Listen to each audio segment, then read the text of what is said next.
So you're looking for a dog trainer here in Waxahachie, and you want to make the right choice. Well, you've come to the right place.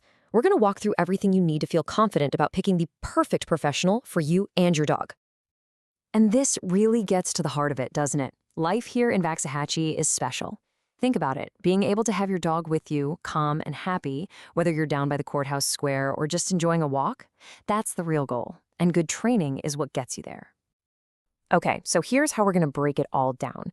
We'll talk about what training looks like for life here, then cover your options, how to check out a pro, what it all costs, and finish up with some local rules and resources you'll definitely want to know. All right, let's start with the big picture. What does a great life with your dog in our community actually look like? This is really the dream, right? It's not about just getting your dog to stop pulling on the leash. It's about those peaceful walks, those moments where you can just relax together without any stress. When your dog is confident and well-behaved, you can share so much more of this town with them. So how do we make that happen? Well, it all starts with knowing what's out there. Before you even start looking for a trainer, it helps to understand the different approaches and types of classes you'll run into. If there's one thing to look for, it's this. Positive reinforcement is all about teaching your dog what you do want them to do and making it worth their while with a treat or praise.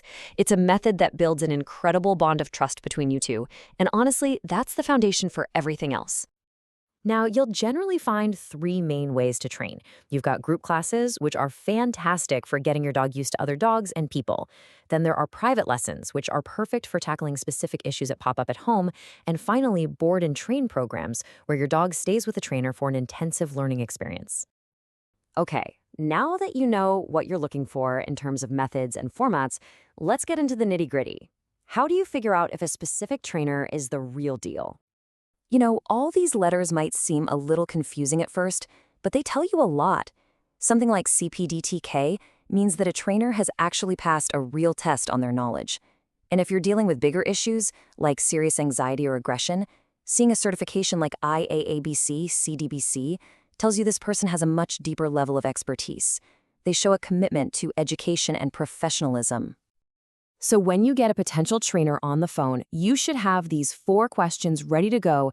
Their answers are going to tell you pretty much everything you need to know about how they operate, their skills, and if they're a good match for you. It's about going into that conversation feeling prepared. All right, let's talk about the practical stuff. Money. Knowing the typical prices around town will help you make a plan that works for your wallet.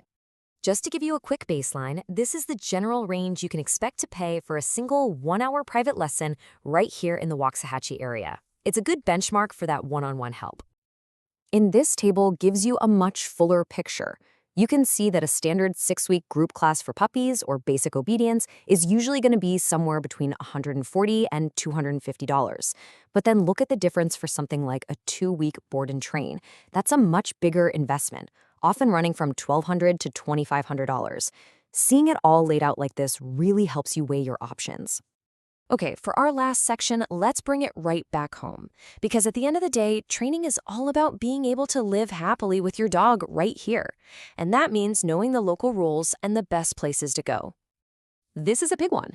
Knowing the local rules isn't just about avoiding a fine, it's about being a great neighbor and a responsible member of the Waxahachie community. Here are the 3 main things to keep in mind.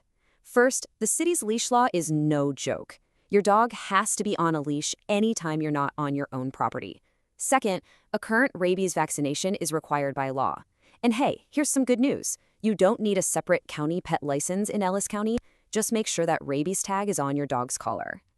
So once you and your dog start learning some new skills, where do you practice? Well, we've got some great spots. Gitson Danner Park, with its long trails, is absolutely perfect for working on that loose leash walking. The dog park is the one and only place you can legally practice commands off leash. And for a quieter spot, Lions Park is great for just nailing down the basics. And that's really what this is all for. When you put in the time to train your dog, the reward is a companion who is just a joy to have around. They become a good neighbor, a welcome friend, pretty much anywhere you go in town, and a happier member of your family. Good luck on your training journey.